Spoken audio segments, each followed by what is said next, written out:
नाजरीन आदाब, आज़ाद news network में आप सभी का इस्तकबाल है। आइए डालते हैं आज की अहम खबर पर एक नज़र। तेलंगाना के मुख्तलिफ अजला में शदीद बारिश की वजह से इलाके में सैलाब ज़दा माहौल देखा जा रहा है। सैलाब ज़दा इलाकों में ड्रोन के जरिए मुतासरा अफराद को ज़रूरी सामान पहुँचाया जा रहा है। मनेरू के बलाई इलाकों में सैलाब में फंसे लोगों को ड्रोन के जरिए खाना व दीगर ज़रूरी सामान भेजा जा रहा है। मनेरू प्रोजेक्ट गंभीराव पेट मंडल के करीब सबसे पहले फंसे 5 लोगों को खाना ड्रोन के जरिए सप्लाई किया गया। कलेक्टर संदीप कुमार झा, एसपी महेश ने कहा कि एसडीआरएफ की टीमें सैलाब से मुतासरा इलाकों में मौजूद है और बचाव ऑपरेशन जारी है, जबकि ज़रूरी सामान को ड्रोन के जरिए भेजा जा रहा है। आइए देखते हैं ये रिपोर्ट। ऐसे ही अहम और ख़ास खबरों के लिए हमारे चैनल को लाइक करें, सब्सक्राइब करें, शेयर भी ज़रूर करें।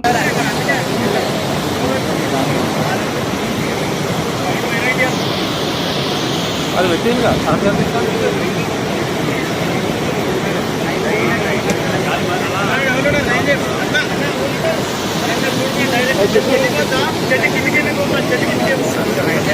చెట్టు